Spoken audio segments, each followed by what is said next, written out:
여러분 안녕하십니까? 시사 매거진 쇼 프레스룸 라이브의 구경호입니다. 오늘의 세 가지 한 뉴스로 바로 시작합니다. 전 국가대표 남현희 씨의 재혼 상대로 떠들썩했던 전청조 씨가 사기 혐의로 경찰에 입건되는 등 사기 의혹이 계속 제기되고 있습니다. 자, 국민의힘 혁신위원회는 오늘 2달간의 활동을 시작하는데 비윤계 인사가 빠지며 나온 우려를 어떻게 돌파할지 관심이 쏠립니다. 올해 3월 퇴임한 리커창 전 중국 국무원 총리가 심장병으로 인해 작년 68살을 일기로 오늘 오전 숨졌다고 중국 CCTV가 보도했습니다. 잠시 후 남현희 전청조 씨 의혹 집중적으로 다루는 오후 궁금으로 프레스룸 라이브 돌아오겠습니다.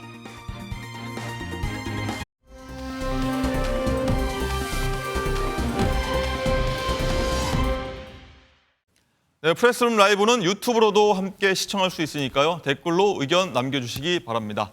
자, 오늘 가장 궁금한 뉴스 오후 궁금은요. 오늘도 전 펜싱 국가대표 선수 남현희 씨의 재혼 상대로 알려진 전청조 씨에 대해서 새롭게 제기된 의혹 계속해서 짚어보도록 하겠습니다. 두 분 안녕하십니까? 안녕하십니까? 어서 오십시오. 예.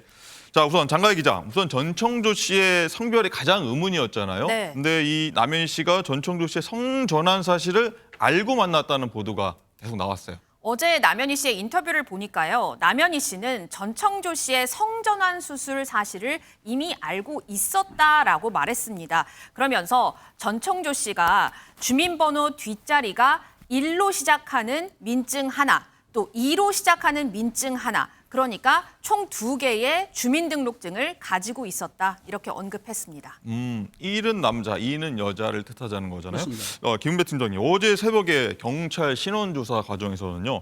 여성인 게 일단 밝혀졌습니다. 2로 시작했다는 거죠. 2일, 갑자기 1, 남자로 시작한 1, 이 신분증은 어디서 나온 걸까요? 그렇습니다. 그 전창조 씨를 체포를 해서 네. 체포하면 경찰에서 이제 신원조회를 하지 않습니까? 예. 지문을 찍든지 전과지를 하는데 확인해 봤더니 남성이 아니고 여성으로 된 거예요. 네. 물론 2000년 2월에는 3사인데 자 그런데 그렇다 한다면은 이 주민등록이 어디서 났느냐? 보통 대법원 판례를 이해해 가지고 성전환했을 경우에는 네. 일로도 바꿔주는 경우도 있습니다. 네. 근데 제 생각에는 이런 이제 외국의 중국 같은 경우에 주민등록을 위조하는데 맡기면은 50에서 200 사이면은 가짜 주민등록 그대로 만들어 와요. 아, 가짜를 받을 수 있어요? 충분히 하죠. 그러니까는 그 이 번호를 1로 위조한 거 아니냐. 그럼 이건 공문서 위조인데 어떻든 제가 보기에는 성전환해서 대법원에서 판례받은 게 아니고 네. 그 주민등록증을 위조한 것이 아니냐라고 보고 있습니다. 이 얘기는요. 저희가 뒤에 자세히 다룰 거니까요. 그렇죠. 뒤에 한번 다시 다루기로 네네. 하고요. 일단 오랜 수사 경험이 있지 않습니까? 네네. 이런 황당한 경우가 있습니까? 저희가 이제 국제문제수사 하면서 사실 젠더 사건을 했습니다. 그러니까 남성이 여성으로 바뀌는 경우도 있고 여성이 남성으로 바꾸는 경우도 있는데 네. 주로 이제 그 남성이 여성으로 바꾼 게 많았거든요. 이런 분들이 죄송하지만 성매매 범죄를 많이 하거든요. 그렇기 때문에 외국에서도 하고 국내에서도 하는데 혹시 들어봤나 모르겠어요. 용산에 뭐뭐 클럽이 있어요. 못 들어봤습니다. 모르시는구나. 예. 용산에 유명한 클럽이 있습니다. 예. 젠더 클럽인데 거기에 가면은 남성들이 수술해서 여성들을 다 메운 거예요. 남자죠. 근데 거기에서 범죄를 하고 있죠. 알겠습니다. 장가희 기자, 전청조 씨의 성별이요. 뭐 남자가 됐다가도 여자가 됐다가도 막 계속해서 바뀌는 것 같아요. 네, 그렇습니다. 우선 이 사건 판결문을 보면 지난 2019년 4월에는 내 아내의 오빠가 물 관련 사업을 한다 이렇게 언급을 했는데 내 아내가 있다라는 건 나는 남자라는 뜻이잖아요. 그렇죠. 나는 남편이다. 그다음에 그 후에 6월에는요. 또 남자 행세를 하면서 자신이 호텔 카지노 회장의 혼외자다. 내가 그 카지노에 너를 여비서로 써줄게 라면서 모 여성에게 7천만 원을 뜯어냈고요. 그런데 9월에는 다시 전청조 여성으로 바뀝니다. 네. 내가 혼수를 할 테니까 네가 집을 좀 구해와 라면서 한 남성에게 또 사기를 쳐서요. 그러니까 성이 마음대로 뒤바뀌는 겁니다. 일단은 뭐 남자가 됐다가 여자가 됐다가 신분증도 남녀 신분증 2개 말씀해 주셨지만요. 그렇죠. 박준 변호사님, 이게 불법이지 않습니까? 신분증이 2개, 적법하게 취득한 신분증 2개일 가능성 배제할 수는 없지만 지금은 낮아 보입니다. 그러면 하나는 불법하게 취득했던, 그러니까 위조를 했거나 뭔가 변조를 했거나 아니면 만약 적법하게 취득했다고 하더라도 그것을 잘못 사용했을 때는 공문서 부정사용죄 같은 게 성립할 수가 있거든요. 어쨌든 하나는 좀 무효가 될 것 같고 그 사용했던 부분은 그거 자체도 범죄에 해당할 가능성이 매우 높아 보입니다. 장가희 기자, 또 일단 정리해 보면요. 전청조 씨가 일단 법적으로는 여자지만 남현희 씨 말대로라면 성전환 수술을 했다는 거잖아요. 일단 남현희 씨는 또 자신이 임신한 줄 알고 있었다. 한 발 더 나간 것 같아요. 이게 사실 좀 굉장히 안타까운 게요. 뭐 성전환 수술에 대한 뭐 진위 여부는 저희가 확인할 수는 없지만 네. 정말 전청조 씨가 성전환 수술을 했다고 가정을 할 때 여성에서 남성으로 성전환 수술을 했다고 해서 뭐 정자가 생기는 건 아니잖아요. 그렇죠. 그런데 남현희 씨는 자신이 임신한 줄 알았다고 합니다.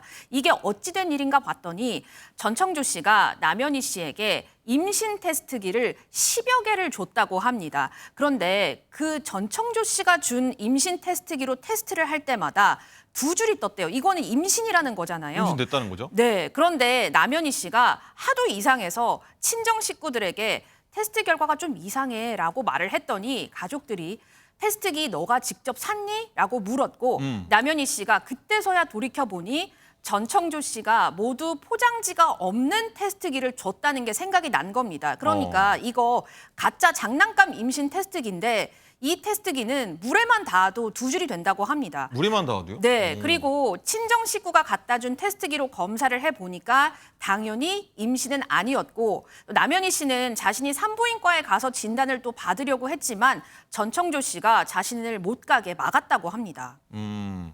일단은 임신 테스트기로 임신을 했다고 약간 속였다고 일단 그 진술로 보면 받아들여지는데 이런 거 사례가 있나요? 이런 사례는 또 어떻게 또 처벌되는 거? 어떤 건가요? 이런 사례는 사실은 정상적인 임신 테스트기는 임신을 그 실험하게 되면 두 줄이 나오지 않습니까? 네. 마약 시약은 한 줄이 나와요. 네. 틀립니다. 틀린데 실제적으로 그 전창조 씨가 10여 개의 임신 테스트기를 줬던 거예요. 근데 그걸 해보니까 꼭 임신으로 두 줄이 나왔던 거예요. 그러니까 이해가 안 가는데 네. 근데 또 그 전 씨의 그 비서라고 하는 사람이 네. 실장이라는 사람이 전화가 와가지고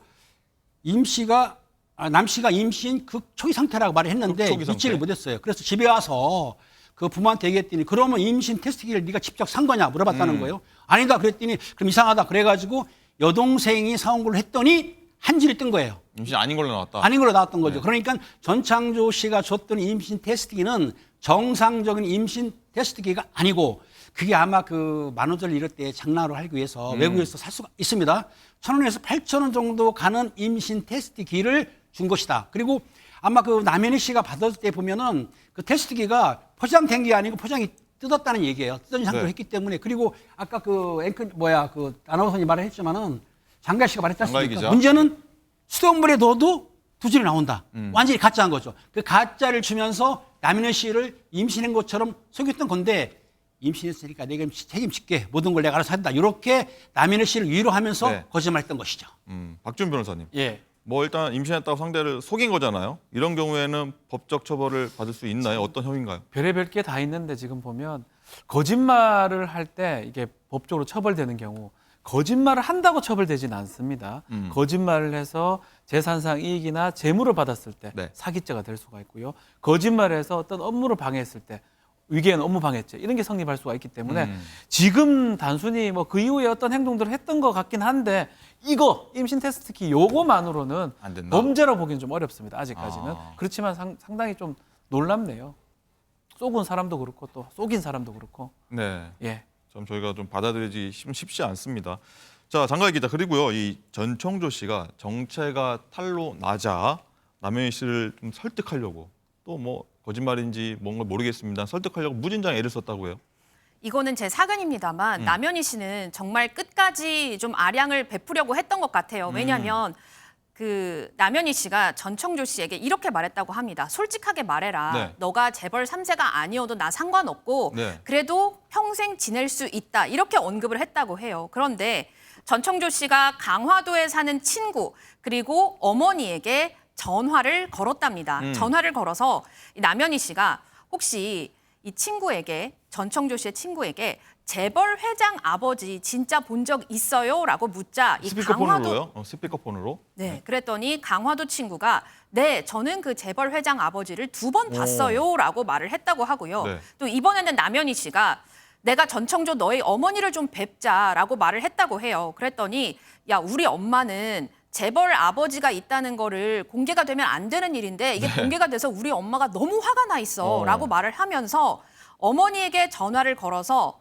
그 전청조 씨와 네. 남현희 씨가 이제 같이 스피커폰으로 통화를 네. 하는데 남현희 씨가 이렇게 물었다고 해요. 전청조 어디서 태어났어요? 라고 했더니 네. 뉴욕이라고 말했다고 합니다. 그래서 오. 이 강화도 친구가 진짜 친구인지 엄마가 진짜 엄마인지 이 여부도 사실 확인이 잘 안 되고 있는 상황인 거죠. 그렇네요. 이 박준 변호사님, 네. 이 전청조 씨 어머니라고 주장하는 분, 그리고 강화도 친구라는 분, 둘 다 뭐 얘기 들어보면 미심쩍어요. 이상해요. 이상하고 둘 중에 하나 같아요. 이거를 이미부터 계속적으로 사람들한테 역할을 부여했을 가능성도 있고 연기 같은 거 하게. 연기를 부탁했을 수 있다. 아니면 본인 자체가 계속적으로 확신을 주고 얘기를 하는 것 같아요. 그래서 이제 그 둘 중에 하나 같긴 한데 일단은 뭐 다 좀 이상합니다. 뉴욕 태어났다는 부분도 이상하고 강화도 친구라는 부분도 이상하고 스피커폰으로 봤다고 하는 말도 이상하고 이런 부분들이 납득이 가지 않는 그런 부분들입니다. 네, 김은배 팀장님. 이제 남현희 씨 입장에서는 불과 한 서나흘 전까지만 그렇죠. 해도 결혼하겠다고 이제 발표까지 하고 인터뷰까지 했던 내용인데 굉장히 충격일 것 같은데 남현희 씨가 이제 의혹이 많으니까 본가로 돌아갔습니다. 본가로 돌아가서 전청조 씨가 이제 막 집에 가서 막 초인종 누르고 했지 않습니까? 뭐 이런 건 문제가 많이 될 것 같아요. 많이 되죠. 문제는 남현희 씨가 이제 대강 내용을 파악을 했던 것 같아요. 네. 25일 날 성남중원구에 있는 본가로 돌아갔습니다. 예. 그런데 26일 새벽 1시 9분경에 그 전창조 씨가 그 본가, 즉 친정 어머니 집에 가가지고 두드렸던 거예요. 그리고 이 벨도 누르고 막 소리치니까는 네. 너무 놀랬던 거죠. 무섭기도 하니까 112 신고를 해서 경찰이 출동을 했습니다. 네. 출동을 해가지고 그 스토킹 범죄로 해가지고 현행범 체포를 했어요. 네, 아까 네. 말했듯이 현행범 체포해서 조사를 해본 겁니다. 신원조회도 하고 지문도 찍어봤더니 실제적으로 아까 말씀드린 대로 주민등록번호가 일자 아닌 남자가 아닌 2로 확인이 됐기 때문에 실제적으로 체포 조사했었고 조사하는 과정에서 아마 그 전창조 씨가 상당히 밥도 못 먹었다 그리고 극심한 고통을 호소하니까 새벽 6시 한 반쯤 20분쯤에 풀어졌다는 거예요. 풀어졌는데 석방했죠? 예, 그러니까 어찌됐든 그 전창조 씨는 여성으로 판명이 났습니다. 경찰 조사 확실히 드러난 것이고요. 근데 이제 그 혹시 그 전창조 씨가 또 남현희 씨 집에 찾아와서 행패를 부리거나 스토킹 할 것 같으니까 그 남현희 씨에 대해서는 그 긴급 응급 조치를 했습니다. 100m 접근 금지라든지 연락 못하게 하고 그리고 네, 네, 네. 스마트워치도 지급을 해주거든요. 혹시라도 또 전창조 씨가 와가지고 행패를 부리거나 그 문을 두드리거나 눌리게 되면 신고할 수 있게 스마트워치 지급해가지고 네, 현재 네. 지금 남현희 씨는 그 전창조 씨를 피하고 있는 상태인 것입니다. 박준 변호사님. 그렇죠. 아무리 이제 뭐 결혼할 상대였다고 해도 연인이었다고 해도 네. 막 새벽 1시에 와서 막 초인종 막 누르고 그러면은 뭐 이거 뭐 처벌 어떻게 안 됩니까? 그렇죠. 결혼할 상대였다고 하더라도 이런 상황도 있을 뿐더러 그 상황이 없다고 하더라도 의사에 반해서 계속적으로 접촉을 시도하고 만남을 강요했을 때 스토킹 처벌법 위반이 될 수가 있고요. 실제로 스토킹 처벌법으로 지금 입건을 한 상황이고요.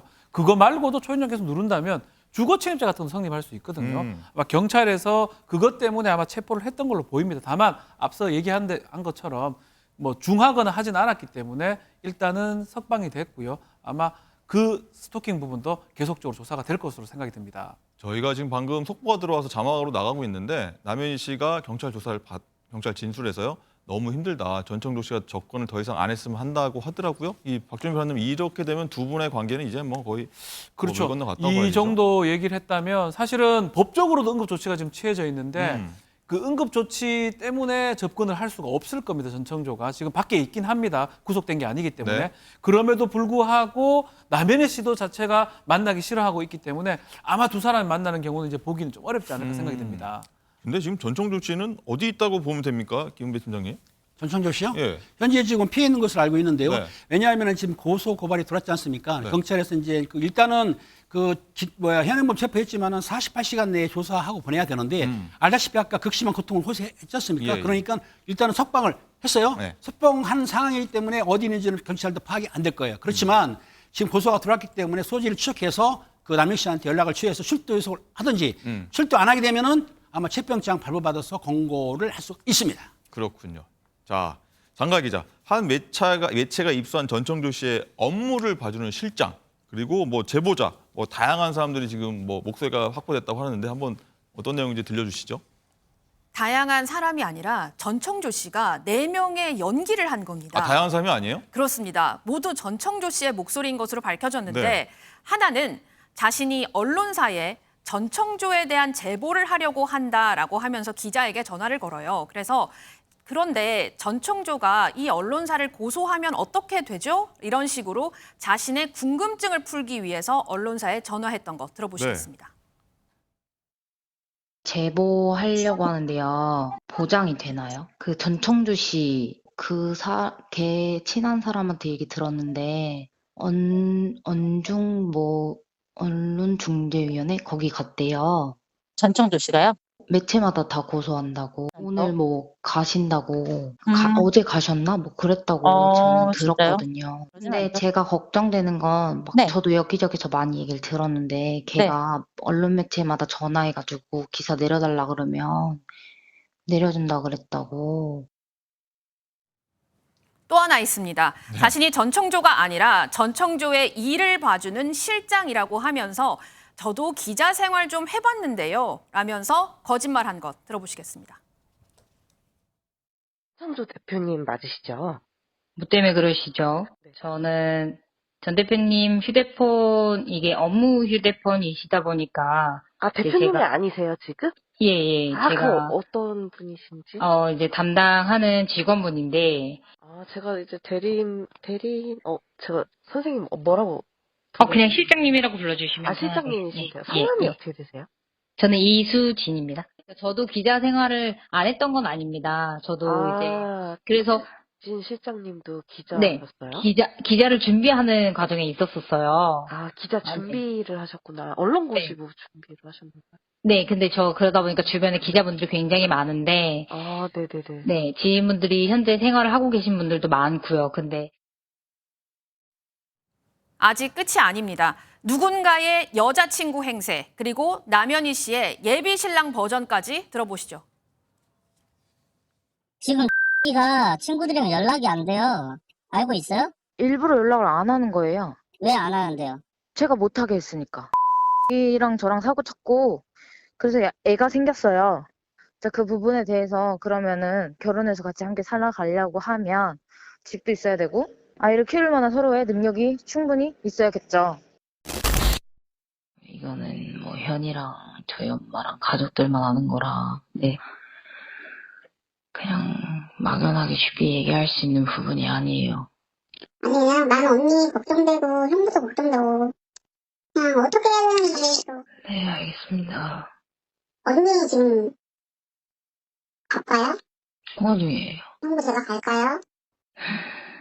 언니 옆에 제가 있는 게 낫지 않을까요? 네. 아무튼 제가 들어봐도 한 명 같습니다. 여러 명은 아닌 것 같고요. 자, 이렇게 한 사람이 좀 목소리 좀 변제해가면서 통화하는 게 좀 충격적이고 좀 황당하긴 한데 전청조 씨가 왜 이런 행동을 하는지 저희가 전문가한테 한번 심리 분석 어떤지 한번 들어봤습니다. 같은 정신적으로 뭔가 합리적인 사고를 못하는 문제가 있는데 그게 아마 지금 허언증으로 이어지는 것 같다. 어렸을 적에 무슨 뭐 결핍 같은 게 있어서 이런 식으로.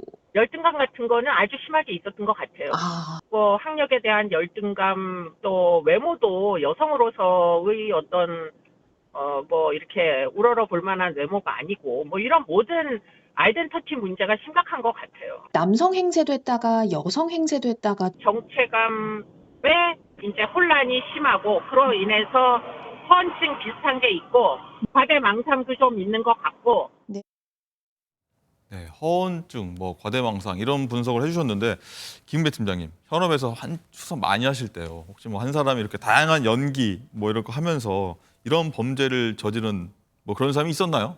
보통 사기 범죄하면서 보통 본인이 뭐 한 두 사람, 세 사람 연기하는 경우는 있어요. 가끔 있습니다. 그런데 이 전 청조 씨처럼 이렇게 1인 사역하는 경우는 드물었고요. 보통 공범들이 한 세트로 잡게 되면은 나는 A 역할, 너는 B 역할 이렇게 나눠서 하거든요. 네네. 그렇지 않아요? 이런 사람이 근데 이렇게 혼자서 모든 목소리를 변조를 했지만 알아볼 수 정도로 하는 거. 아까 이수영 교수님이 그랬지 않습니까? 허언증, 과대망상. 거기 플러스에서 리플리 증후까지 있지 않은가. 리플리 증후는 뭐죠?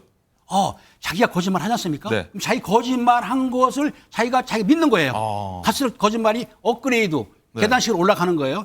그런 증세가 있기 때문에 전청조 씨가 저렇게 아주 자연스럽게 또 그리고 황당하게 거짓말하지 않았나 싶습니다. 좀 뭔가 좀 다르게 표현해야 되는데 그냥 똑같이 하는 것도 참 신기합니다. 속는 사람도 약간 그렇긴 하고요. 자, 어쨌든 이제 전청조 씨가 언론에 노출되면서요. 남현희 씨 아니라 나도 사기를 당했다. 이런 분들이 그냥 계속 나오고 있습니다. 네. 장가희 기자, 남현희 씨 친척을 상대로도 전청조 씨가 투자 사기를 시도했다. 이런 진술이 나왔어요. 그렇습니다. 언론에 따르면 경찰은 남현희 씨의 조카가 전청조 씨에게 사기 피해를 당했다는 진술을 확보한 것으로 알려졌습니다. 남현희 씨의 조카는 지난 5월 이후에 전청조 씨의 투자금 명목으로 3차례에 걸쳐서 억대의 돈을 입금을 했답니다. 1억을 투자하면 이자를 포함해서 내가 투자금 다 지급해 줄게라는 말에 속은 거죠. 자, 박주민 변호사님. 네. 남현희 씨 조카뿐만 아니라 남현희 씨 지인 여러 명한테도 이 전청조 씨로부터 이제 투자 사기를 당한 것 같아요. 같아 그렇죠. 보여요. 그 이전에 지금 판결문상으로도 사기를 했던 어떤 전적들이 있는데 현재도 지금 사기가 좀 진행됐던 걸로 지금 보입니다. 특히 남현희 씨의 지인 한 4, 5명을 이제 피해자가 됐는 상황인데 10억 원 정도를 지금 돈이 투자한 게 넘어섰다고 해요. 뭐 단순해요. 상장회사 투자하면 1년 만에 뭐 이자 오르고 그 오른 만큼 돌려주겠다라고 하면서 억대의 돈이 입금이 됐다라고 하고 10억이 넘는다고 하고요. 실제로 최근에 이제 보도됐던데 그 송파구에 아주 고급 주상 복합 건물이 있습니다. 거기에 남현희 씨 앞에 많은 사람들이 몰려와가지고 감독님 책임져라라고 하고 뭐 이렇게 얘기했던 부분들이 있는데 아마 그 부분이 이 피해자들이 이제 이거 사실을 알고 나서부터 아주 따지러 왔던 그리고 대부분 이 투자 사기를 남현희 씨를 좀 팔아먹은 것 같아요. 이름을 쓰면서 그러다 보니까 그렇게 사람들이 몰려오는 해프닝까지 보였습니다. 뭐 이 얘기는 뒤에 한번 더 준비되어 있습니다. 더 할 거고요. 사실 이게 전청조 씨 때문이 아니라 남현희 씨를 보고 다들 투자를 한 거잖아요. 가족 지인들 마찬가지로. 그렇죠. 이게 사기를 할 때 이게 포장지 이런 게 중요하거든요. 누구랑 친하다. 그 누구가 뭐 어떤 보증을 해준다. 막 이런 것들이 있었기 때문에 아마 전청조를 보고 했다기보다는 남현희 씨 유명한 국가대표 그렇죠. 펜싱 감독 선수입니다. 그러다 보니까 감독님을 믿고 했다라고 얘기를 많이 하고 있고요. 그래서 또 그 얘기를 듣고 저 모습 자체가 지금 그 해프닝이 벌어졌던 그 장소입니다. 그 네. 장소에서 사람들이 와가지고 지금 전청조 이상한 거 아니냐라고 책임져라라고 얘기했고 그때 아마 남현희 씨가 좀 대충은 알게 된 것 같아요. 내 이름을 팔아서 이렇게 사기를 했던 것을 알게 됐었고 그래서 지금 문제는 좀 더 나올 가능성도 있지 않을까. 지금은 이 몇몇만 나왔지만 좀 더 사기 피해자들이 발생할 가능성도 있어 보입니다. 혹시나 뭐 이게 결혼 이후였다면 아마 더 남현희 씨 커졌겠죠. 이름을 더 네. 팔아서 어떤 일을 더 벌어졌을지 모를 것 같아요. 근데 김은배 팀장님, 일각에서는 정말 남현희 씨가 이거를 몰랐을까 하는 얘기 나옵니다. 뭐 가족 지인들이 투자하기 전에 뭐 물어봤을 것 같은데 분명 이게 상식적이지 않습니까? 주변에서 혹시 공범은 아니더라도 어느 정도 내용을 알았을 거 아니냐는 말이 나오고 있는데 실제적으로 남현희 씨는 전청조에게 물어봤다는 거예요. 기사에 나온 게 사실이냐. 그리고 나 이제 한국에서 어떻게 사느냐. 한국 떠나야 되지 않느냐라고 다음감을 드러냈는데 이런 얘기를 들어보면 사기 행각에 대해서 남현희 씨가 몰랐을 것이라고 보겠는데 현재까지는 공범관계라든지 알았던 걸 안 나오기 때문에 일단 남현희 씨는 피해자로 보고 있는 것이죠. 자, 장가희 기자, 이 전청조 씨가 재벌인 척 이웃한테 접근을 해서 8억 원에 이르는 투자금을 편취했다는 의혹까지 좀 있어요. 전청조 씨가 시그니엘에 거주하지 않습니까? 이제는 아까 서울 송파구 그 아파트죠? 맞습니다. 고급 아파트인데 이제는 이 시그니엘 이웃까지 등장하게 됩니다. 한 유튜버가 지난 6월에 시그니엘 입주민 라운지에서 전청조를 처음 봤는데 전청조 씨가 본인은 P호텔의 혼외자이고 재벌 3세다라고 말을 했답니다. 또 엔비디아의 대주주라고 했어요. 참고로 이 엔비디아의 시가총액은 1,349조 원인데요. 그런데 여기에 대주주라면서 자신에게 투자를 좀 해라라고 제안을 했고 이 시그니엘 이웃의 지인들에게 은행 앱을 켜서 51조 원의 잔고가 들어있는 것을 보여주는 등 모두 8억 원의 금액을 투자를 받았다고 합니다. 51조면요. 제가 세상에 이게 얼마나 많은 돈일까, 누구보다 돈이 많을까 해서 한번 찾아봤어요. 했더니 이재용 삼성전자 회장의 지금 자산 평가액이 10조가 조금 넘더라고요. 그러니까 전청조 씨가 이재용 회장보다 돈이 많은 거예요. 5배나 더 많네요. 그렇죠. 그런데 이 과정에서 참 재밌는 카톡도 등장을 하게 됩니다. 시그니엘 이웃과 전청조 씨의 대화 내용이 있는데요. 보시면 오케이, 그러면 넥스트 타임에 놀러 갈게요. 와이프한테 다녀와도 되냐고 물었더니 오케이 했어서 물어봤어요. But your friend랑 같이 있으면 I am 실례요라고 말을 해서 좀 영어하고 이렇게 좀 섞어 쓰는데 가끔 우리 주변에 그런 분들 계시지 않습니까? 아주 가끔 말씀을 있죠. 좀 하실 때 영어를 좀 살짝 섞어 쓰면서 좀 해외파야라고 이렇게 좀 의스대는 분들 좀 근데 좀 가끔 어려운 단어를 하잖아요. 그렇죠. 쓰잖아요. 그럴 때 조금 살짝 어려운 단어를 얘기하는데 전청조 씨는 I am 실례라고 네. 해서 이거 관련한 밈도 막 생겨나고 있다고 나는 합니다. 실례다. 예. 네. 좀 어법에도 좀 안 맞는 것 같아요. 예, 알겠습니다. 그리고 또 김민석 강서구 의원이요, 이 전 씨 관련 제보를 받아서 사기 및 사기 미수 혐의로 경찰에 또 고발을 했어요. 그렇습니다. 김민석 의원이 엊그제 전청조 씨를 사기 및 사기 미수 혐의로 경찰에 고발장을 제출을 했는데요. 김 의원이 사기당한 거 아니고요. 제보를 받은 건데 전청조 씨가 자신이 재벌 3세라고 하면서 이 제보자에게 신용조회를 해서 대출 얼마나 나오는지 좀 봐라라고 하면서 대출을 받아보라 하면서 돈을 갈취하려 했다고 합니다. 박지훈 변호사님. 네. 근데 또 오늘 또 비슷한 피해 사례가 나왔다고요? 패턴은 거의 유사합니다. 또 피해자가 좀 더 많을 가능성이 있는데 패턴은 본인이 되게 유명한 어떤 그룹의 재벌 뭐 손자다, 후손이다 이런 식으로 얘기해요. 파라다이스 그룹을 많이 팔아먹습니다. 호텔 그 후계자다고 얘기를 하고 접근을 한 다음에 A라는 사람한테 한 8,800만 원 정도 받았다고 하는데요. 만난 다음에 파라다이스 얘기를 하고요. 또 연기도 합니다. 딴 사람들도 막 연기시켜서 보내기도 하고요. 대부분 패턴 똑같아요. 어떤 회사를 상장하려고 하는데 이 상장만 되면 돈이 많이 오른다. 돈이 오르기 때문에 이미 좀 투자를 해라. 네. 이미 많은 사람 투자를 했다. 그리고 사람 불러가지고 자기 뭐 비서라고 불러가지고 대출 같은 것도 알아봐주고 플랫폼도 알아주고 이렇게 하다 보니까 아마 사람들 입장에서는 호텔 후계자라고 하기도 하고 상장회사 그럴싸하다고 이렇게 봐서 이렇게 투자를 했고 사기 피해를 당했던 걸로 보이고 또 남현희 씨 이 지인들도 그런 식으로 좀 당했던 걸로 좀 보입니다. 자, 모두가 속아 넘어갈 그런 뛰어난 언변을 갖고 있다고 하는데요. 실제로 이 전청조 씨가 투자를 어떻게 유도하는지 한번 목소리 한번 듣고 오겠습니다. 무슨 사업을 할 건데요? 학원이에요, 학원. 학원을 하는데 신용도가 필요해요?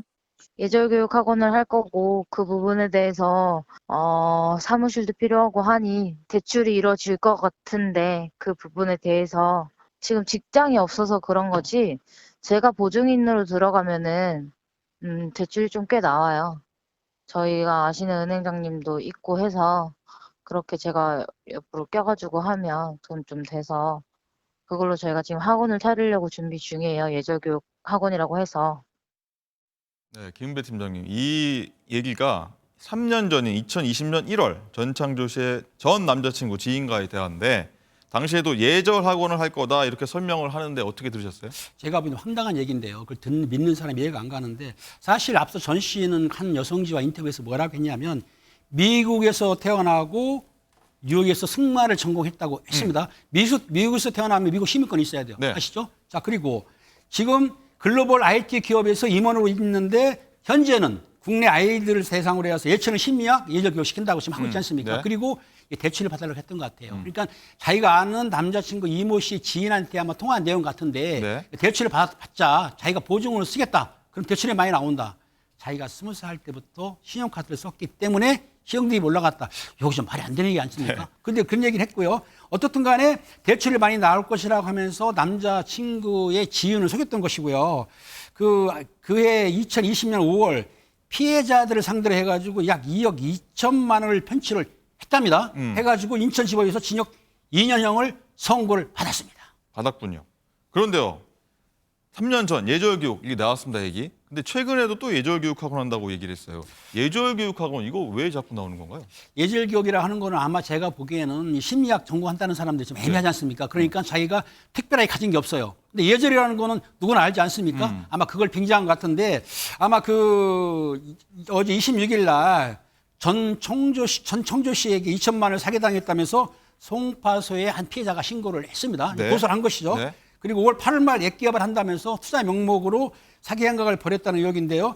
이 고소장이 접수가 되면은 고소장에 대한 피해자 조서를 받고 그걸 확인한 다음에 피해자 즉 전창조 씨를 소환하면 되거든요. 그런데 또 서울시 의회에 있는 서울시 구의원 의원이 또 공익 제보를 했습니다. 사기 미수 혐의로 고소를 한 거예요. 고발을 한 것인데 이것도 이제 조사를 해야 되겠죠. 그러니까 이 전시 때문에 여러 건이 들어오고 있는데 또 전시가 강연을 진행했던 업체가 있어요. 그 업체의 대표도 공범으로 공범 혐의로 지금 고발됐기 때문에 아마 이 전시가 지금 굉장히 어려운 상황인데 전시에 대해서 아마 여러 차례 전화를 했던 것 같아요. 그런데 아직 전화를 받지 않았기 때문에 네. 즉 죄송합니다. 몸이 도피했지 않은가. 아하. 조사가 시작돼도 아마 쉽게 출두하지 않을 것 같아요. 도망갈 수 있다. 도망갈 수도 있죠. 그렇군요. 그리고요, 이쯤에서 좀 궁금한 점 하나 더 있습니다. 어제 했던 얘기긴 한데 네. 이 P 호텔, 네, 뭐 파라다이스 P 호텔, 제목 파라다이스로 하던 할까요? 예. 일단 그 재벌 3세다, 뭐 네. 재벌 뭐 오너의 뭐 혼외자다, 뭐 이런 얘기를 전청조 씨가 주장을 했지 않습니까? 이 그룹 쪽에서 굉장히 불쾌하고 그래서 불쾌하죠. 법적 대응 하겠다고 지금 이게 밝혔죠? 사실은 파라다이스 그룹이 이제 이름이 이제 밝혀졌기 때문에 좀 이게 전시입니다. 회장이 성이 같아요. 그래서 이제 그렇기도 하고 좀 경영 자체가 이제 잘 안 드러나다 보니까 팔아먹을 때마다 여기를 팔아먹습니다. 파라다이스. 예전에도 어떤 전모 씨가 자기가 이 파라다이스 후계자라고 해가지고 문제가 됐던 경우도 있고요. 마찬가지로 이 지금 전청조도 파라다이스 그룹의 자기가 후계자다라고 지금 계속 거짓말하고 있는데 파라다이스 측 절대 아니다. 근거 없는 얘기 제발 좀 하지 말아 달라. 왜냐하면 회사의 명예가 지금 실추될 수가 있거든요. 네. 또 반대로 파라다이스 뭐 욕하는 사람도 생겨요. 사실 그렇죠. 파라다이스는 관계가 없는데 그러다 보니까 허위사실 유포라든지 비방, 인신공격, 법적 조치를 취하겠다라고 밝힌 상황입니다. 변호사님, 그리고 또 하나 여기서 제가 궁금한 게 있어서 제가 한번 드리려고 그러는데 이름이 흔한 이름이 아니라서 굉장히 눈에 띄지 않습니까? 네. 전청조. 약간 한국식 이름보다는 뭐 다른 걸 연상시키는데 사기 전력이 좀 있으니까 이름을 다른 사기를 칠 때는 좀 개명을 하거나 이렇게 할 것 같은데 이걸 안 했네요. 가명을 쓰거나 아니면 다른 이름을 쓰죠. 전청조라는 이름은 누가 봐도 다 기억을 하기 때문에 네. 더더군다나 최근에 개명은 좀 쉬워졌어요. 2005년도 당시 뭐 드라마였던 이름 관련된 드라마가 나온 이후에 대법원에서 판결이 나와서 개명이 좀 쉽게 될 수 있도록 네. 신청만 하면 거의 되도록 이렇게 법이 바뀌어가지고 판례가 바뀌어가지고 대부분 가능한데 본인이 좀 사기 전과 또 사기 범죄를 좀 하는 사람은 본명 잘 안 씁니다. 그리고 쓰더라도 그걸 바꾸는 경우가 많은데 그 부분이 조금 납득이 안 가는데 두 가지 중에 하나라고 봐야 될 것 같아요. 했는데 이런 사기 전과가 많기 때문에 안 해줬을 가능성도 있고요. 첫 번째. 받아들여지지 않았다. 예, 법원에 신청을 했는데 두 번째는 이건 주의가 지금 뭐 주의가 좀 산만해서 아니면 이걸 크게 신경을 안 썼다 수도 있어요. 자기 이름 그냥 써도. 그리고 좀 전에 또 우리 김을 팀장께서 말씀 좀 하셨는데 뭔가 그냥 확신을 갖고 약간 허언 리플리 증후 같이 그냥 자기 이름 갖고 그냥 했을 가능성도 있습니다. 둘 중에 하나 같은데 어쨌든 간 일반 패턴하고 달라요. 일반적 사기 범죄자 같은 경우는 이름을 바꾸거나 자신의 이름 쓰지를 않습니다. 바꾸거나 다른 이름 쓰지 전청조라고 계속 대놓고 이렇게 사기를 하는 경우는 매우 드뭅니다. 그렇죠. 알겠습니다. 그래서 제가 제일 궁금했던 점 중에 하나였습니다. 자, 장 기자. 남현희 씨의 펜싱 학원 여기에 대한 의혹도 뭐 제기되고 있는데 한번 설명해 주시죠. 네. 펜싱 학원에 근무하던 20대 코치가 있었는데요. 이 20대 코치가 여중생 한 명을 수개월간 성폭행하고 또 여고생 한 명은 6개월 넘게 성추행했다 이런 의혹이 있었어요. 그래서 경찰이 수사에 나섰지만 지난 7월에 이 코치가 숨진 채 발견이 돼서 수사는 종결이 됐다고 합니다. 그런데 이런 가운데 남현희 씨와 전청조 씨가 이 코치의 성폭력 의혹을 수개월 전부터 알고 있었던 정황이 담긴 목소리가 나왔는데요. 남현희 씨는 이 같은 사실을 스포츠윤리센터라든지 수사기관에 즉시 알리지 않은 것으로 전해지고 있습니다. 또 학부모들 앞에서 피해 학생의 실명을 거론한다든지 아니면 구체적인 피해 내용을 거론해서 좀 2차 가해 의혹까지 있는 상태입니다. 굉장히 좀 문제가 될 것 같고요. 스포츠 윤리센터 여기도 무조건 신고해야 되는데 일단 안 했다고 하지 않습니까? 그렇죠. 박정현 법에 그런 게 변호사님, 있습니다. 센터라든지 스포츠센터라든지 수사기관에 신고를 하도록 의심만 가더라도 네. 그거를 지금 하지 않는 부분도 법적으로 이제 문제가 될 여지가 매우 높습니다. 이 남현희 씨가 사실 여기 아카데미의 대표로 돼 있잖아요. 네. 뭐 지금 전청조 씨도 공동 대표식으로 약간 들어가 있는 것 같긴 한데 이러면 남현희 씨도 조금 뭐 책임을 좀 피하기 힘들 것 이런 같아요. 법적인 문제도 있고 민사적인 문제도 있고요. 또 자신의 어떤 이름을 통해서 이렇게 이 센터도 운영을 했고 또 사기 범죄들이 일어났기 때문에 뭔가 하여튼 남현희 씨의 어떤 법적인 문제도 조금 더 봐야 되겠지만 고려가 될 여지가 있어 보입니다. 알겠습니다. 뭐 파도 계속 나와서 저희가 다음 주에 얘기 계속 또 한번 이어갈 수 있을 것 같습니다.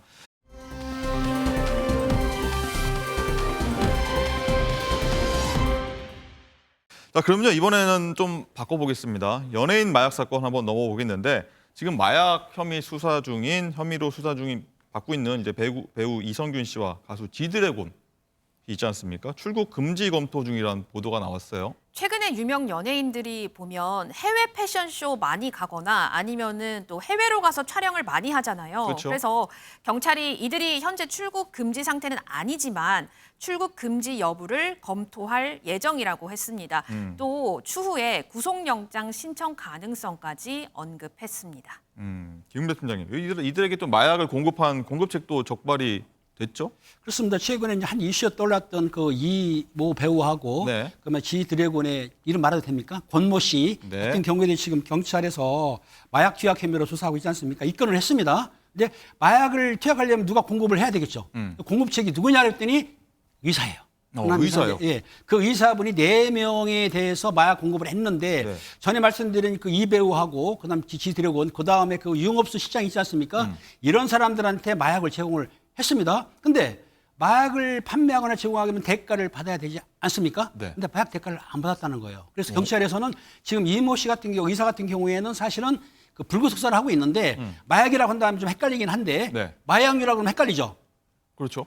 마약류에는 3가지가 있습니다. 네. 마약 아시죠? 네. 마약은 뭐냐면은 몰핀, 헤로인, 그리고 이제 양귀비 같은 거 그런 거는 마약으로 봐요. 네. 그렇지만은 향정식 의약품이라고 있죠. 향정신성 의약품. 요거는 저라는 필로폰. 필로폰. 그다음에 뭐 전라제팜. 그다음 뭐 아니 보는 저기 우리 수면할 때 쓰는 거 있잖아요. 프로포폴. 프로포폴. 아, 변호사님 맞았습니까? 네. 네. 그거라든지 전라제품 이런 게 있어요. 네, 네. 마지막에 대마거든요. 그러니까 아마 이 의사분이 제공했다는 것이 향정일 가능성이 매우 크긴 한데 네. 어쨌든 경찰에서는 그 의사에 대해서 시기, 종류 그리고 대가가 없다는 건 좀 이상한데 조사를 해봐야 될 것 같아요. 대가가 왜 없이 마약을 제공할까요? 그런 이유가 있나요? 아, 보통 마약 공급자들이 제가 사건을 해보니까 처음에는 무료로 줍니다. 그래서 중독이 되지 않습니까? 중독이 된 뒤에는 가격을 올려요. 그러니까 이 의사는 설마 그럴 정도는 아니지만 친분관계로 주는 수도 있거든요. 네, 그러니까 네. 친분관계로 줬느냐 아니면은 마약을 중독시킨 다음에 더 큰 대가를 받으려고 줬는지는 경찰에 수사하면은 다 나오기 때문에 네. 좀 기다리시면은 결과가 나올 것 같아요. 그렇군요. 박준 변호사님. 네. 일단 가수 지드래곤. 지드래곤. 권지용 씨입니다. 예. 본인은 마약 투하 사실 없다고 오늘 전면 부인했습니다. 이 수사 중이긴 하지만 이런 입장문, 뭐 당연히 안 한다고 하지만 이런 입장문을 지금 강하게 내는 이유가 있을까요? 그러니까 둘 중에 하나죠. 정말 없어서 이제 하는 수도 있어요. 네. 그렇지만 조사를 가보면 사실 마약 검사를 간이 시약 검사라든지 모발 검사를 하면 사실은 거의 다 나옵니다. 그런데 이제 일단은 마약 투약한 사실 없다라고 얘기를 하고 자신은 이 보도하고 아무 관계 없다라고 지금 얘기를 하고 있는 상황인데요.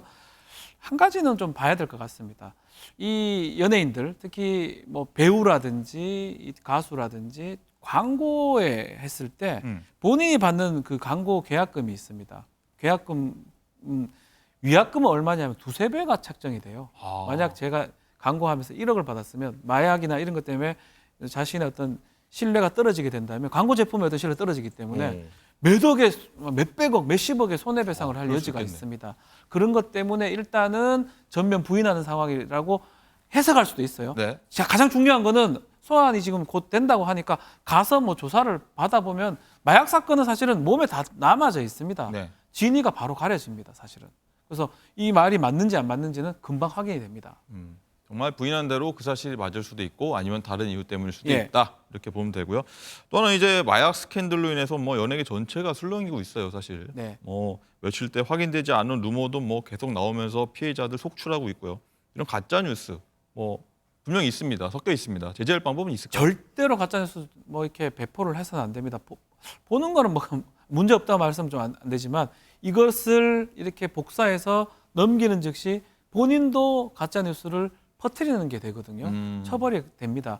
지금 뭐 저도 많이 이제 받았는데 지금 연예인들 뭐 아닌 사람들도 있고 지금 마음대로 무분별하게 되는데 모든 게 명예훼손죄가 성립할 수가 있고요. 넘길 때마다 범죄가 될 수 있다는 사실도 알아야 될 것 같습니다. 알겠습니다. 정말 알아보면 알아볼수록 세상은 요지경인데요. 그런데요, 지금이 어느 때인데 이 마약 스캔들을 누군가는 정치 이슈를 덮기 위해 터뜨린 거 아니냐 하는 주장분도 있는데요. 이건 잠시 뒤에 한번 얘기해 보도록 하겠습니다. 일단 오늘 두 분 말씀 정말 감사드립니다.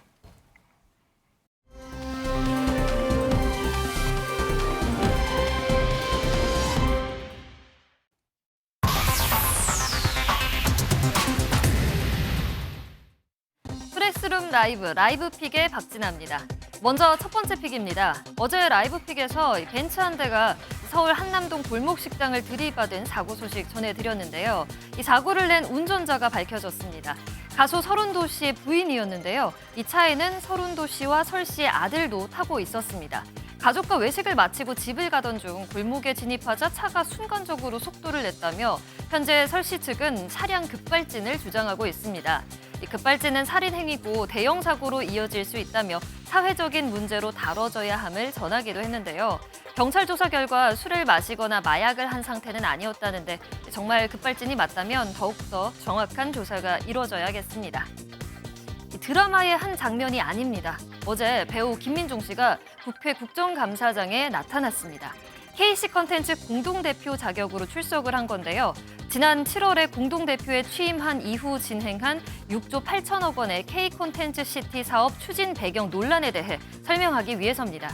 어제 국감장에서 정의령 민주당 의원이 KC 컨텐츠가 페이퍼 컴퍼니 아니냐라는 의혹에 대해 묻자 공동대표라 잘 모르겠다고 답했는데요. 국감에 나오는 게 기사화되고 걱정하는 분들이 계셨지만 자신은 피하고 싶지 않았다며 잘못한 점이 없어 참석했음을 강조했다고 합니다. 눈을 질끈 감게 만드는 소식 하나 전해드립니다. 서울 홍제천 인근에서 다리가 잘린 고양이 사체 여러 구가 발견돼 논란입니다. 죽은 고양이들 주변으로는 구더기까지 발견될 정도였는데요. 이런 기괴한 죽음이 일어난 배경에 대해 한 동물단체는 예초 작업 때문임을 주장했습니다. 하지만 구청에서는 예초 작업을 한 건 맞지만 CCTV 영상에서 고양이는 보이지 않았다고 반박했는데요. 여러 생명이 끔찍하게 목숨을 잃은 만큼 빠른 진상규명이 필요해 보입니다. 지금까지 라이브픽이었습니다.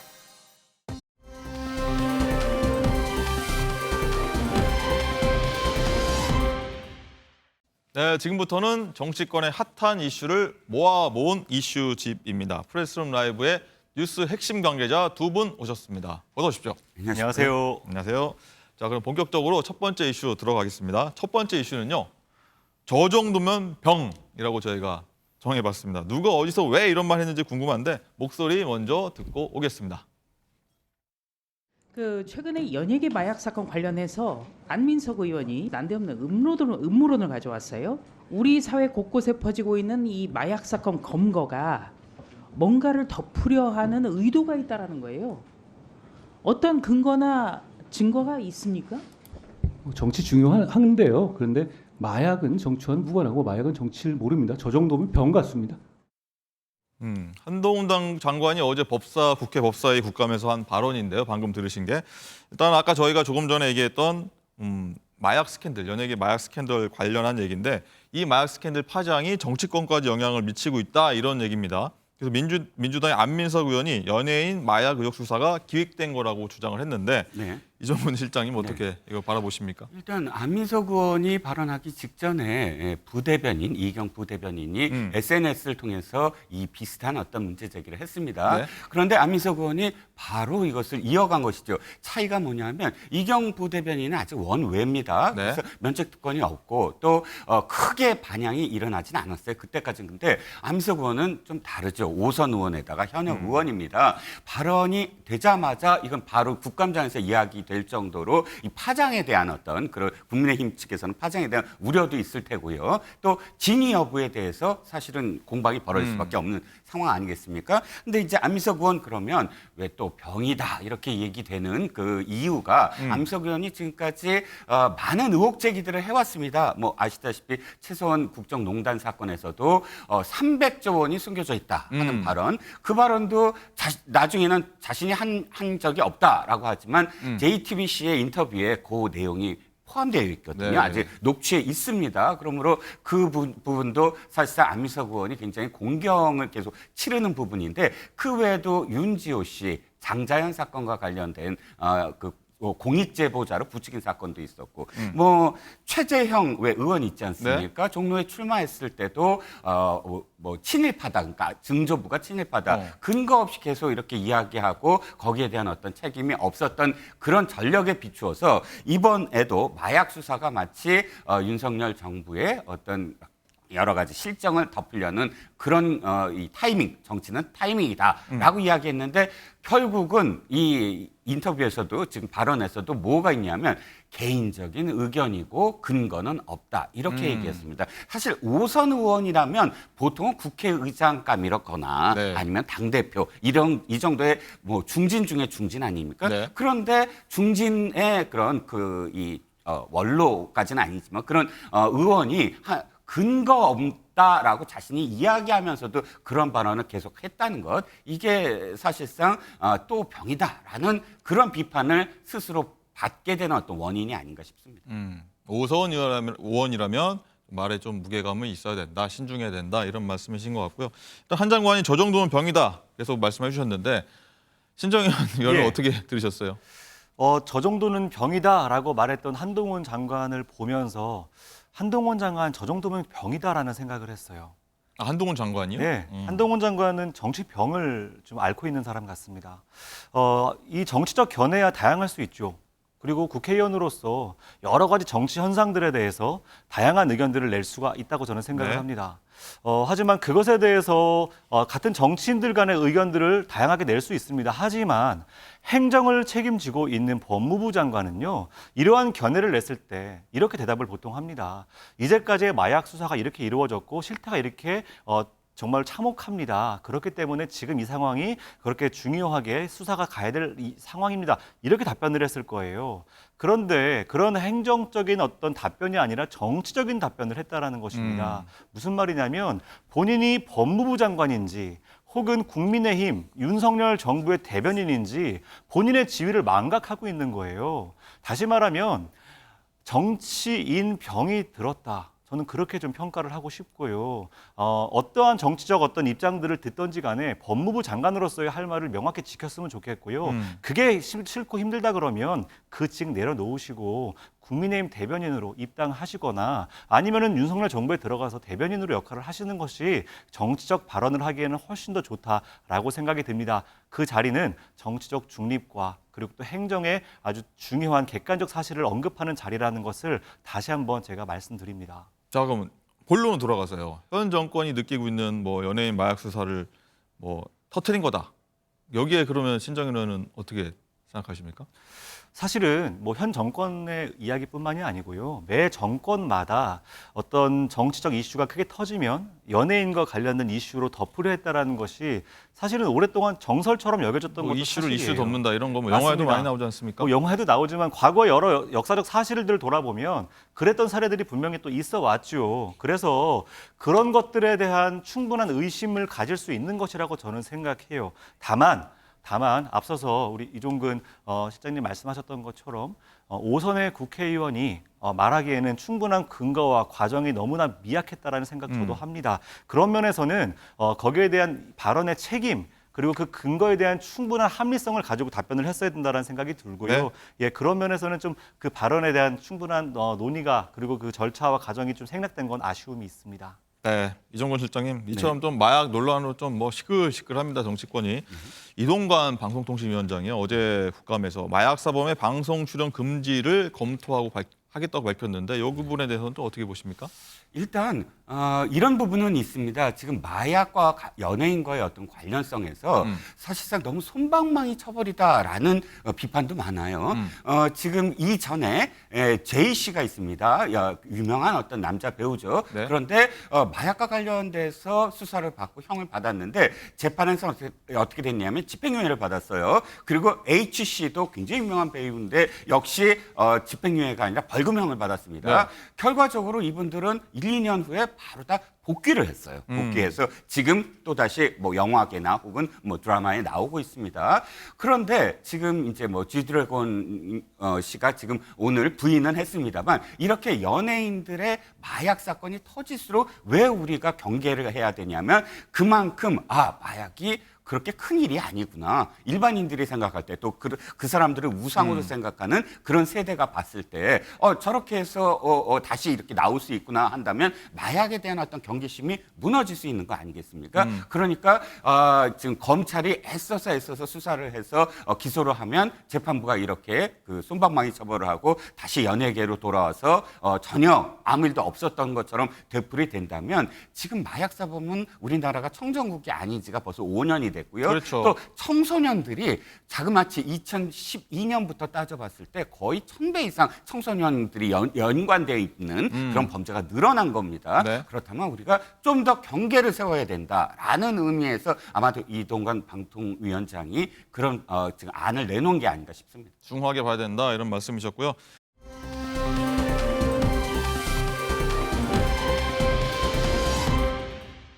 자, 다음요. 바로 이슈로 넘어가겠습니다. 두 번째 이슈는요. 손에 손 잡고 노래입니다. 아시죠? 왜냐면요. 어제 윤석열 대통령이 박정희 전 대통령 추도식에 참석해서 박근혜 전 대통령과 제의한 모습이 눈길을 끌었기 때문인데요. 뭐 굳이 나란히 걷는 모습도 볼 수가 있었는데 저희가 영상으로 한번 담아봤습니다.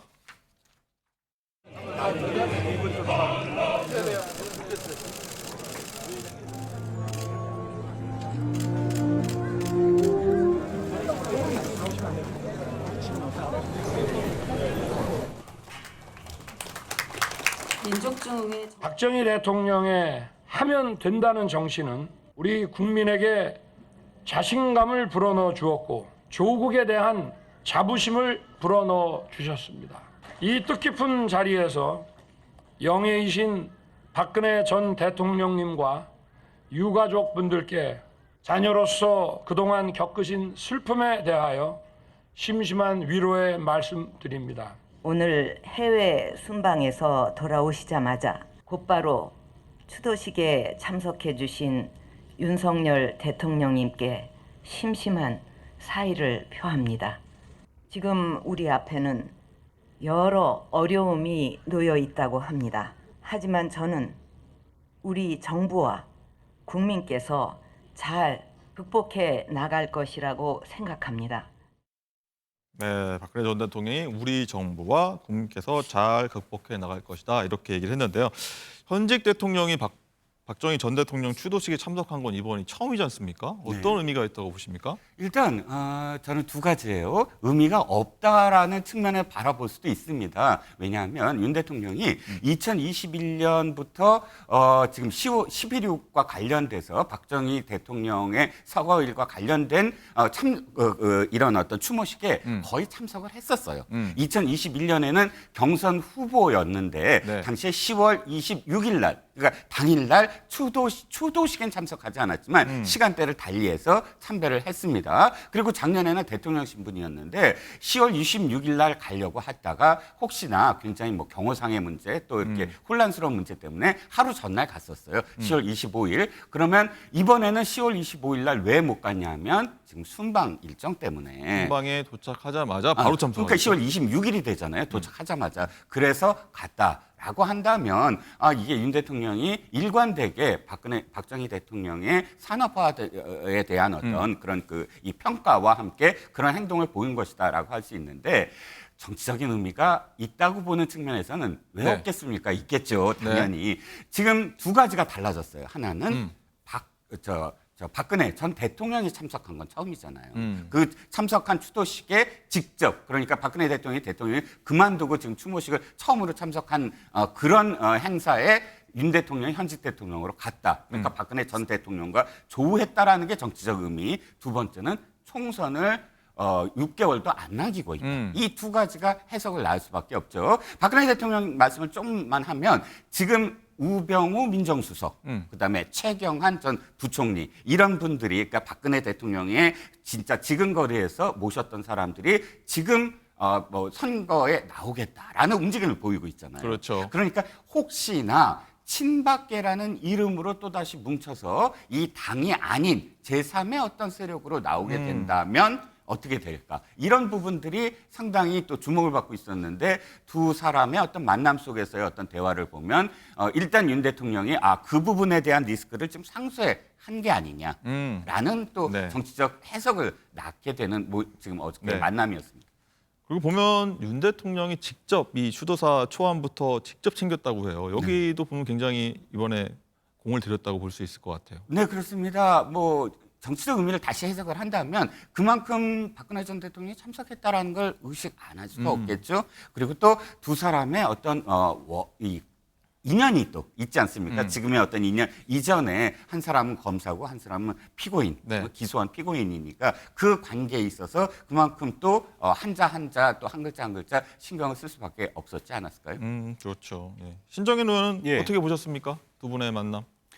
뭐 여러 가지 정치적 목적이 있었겠죠. 뭐 중도층은커녕 보수층 안에서도 이미 쪼그라들 대로 쪼그라진 지지세를 보면서 아마도 박근혜 대통령의 손길이 아주 필요했을 거라고 저는 생각이 들어요. 얼마 전에 한 여론조사에서 이준석 신당이 18%, 윤석열 신당이 14%. 다시 말하면 대통령을 지지하는 보수 세력도 이준석만큼의 파급력이 되지 않는다라는 것을 여론조사를 통해서 우리가 확인하지 않았습니까? 그렇죠. 극우로 밀리고 밀려서 확장력이 떨어진 보수 세력 안에서조차도 사실상 흩어져 버린 이러한 상황에서 마지막으로 손 내밀 수 있는 사람은 아마 박근혜 씨가 아니었을까 생각이 들고요. 다만 제가 여기서 조금 꼭 짚고 넘어가야 될 것이 있어요.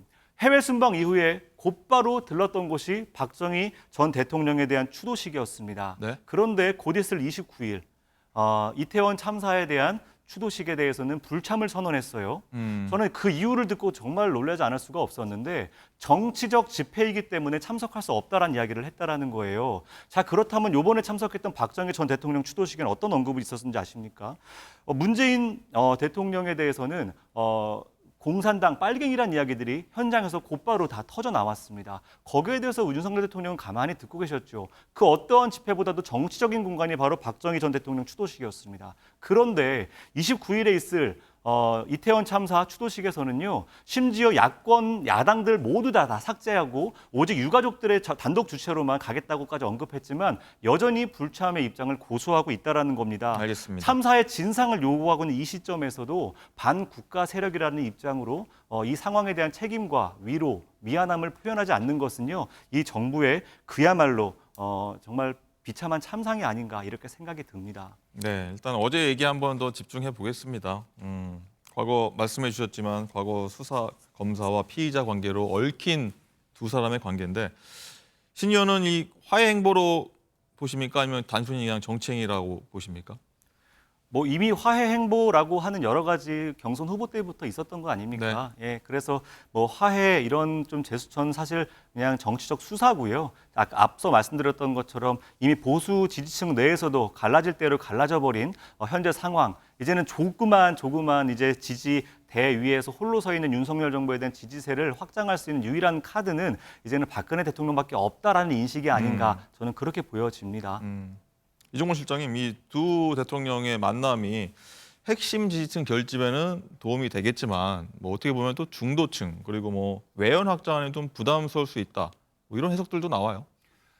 그렇죠. 그런데 현재 어떤 당, 그러니까 민주당과 뭐 국민의힘을 한번 비교해 보죠. 민주당은 어쨌든 호남 정치라는 것에서 아직도 벗어나지 못하고 있고요. 사실 똑같이 국민의힘도 TK, PK에서 크게 벗어나지 못하고 있습니다. 그러면서 총선의 전략은 역시 자신들의 텃밭에서부터 다져나가면서 중원, 즉 충청권과 강원 지역을 어떻게 할 건가, 그 바람이 수도권까지 와서 수도권에서의 어떤 영향, 그게 결과로 나타난다라는 아직 그런 지역의 어떤 공식이 있지 않겠습니까? 그렇다면 지금 TK와 또 더 나아가서 PK 민심을 어떻게 할 것인가에 대한 답이 총선에서 사실상 늘 되풀이돼 왔기 때문에 아마도 문재인 대통령, 그러니까 윤석열 대통령의 지금 행보가 지금 TK 민심과 관련된 어떤 행보로 읽혀질 수밖에 없다는 겁니다. 알겠습니다. 이렇게 두 분 말씀 들었고요. 오늘은 여기까지 듣겠습니다. 고맙습니다. 고맙습니다. 네, 프레스룸 라이브도 여기서 마치겠습니다. 맛있는 점심 드시고요. 저희는 다음 주 오전 10시 30분 다시 찾아뵙겠습니다. 고맙습니다.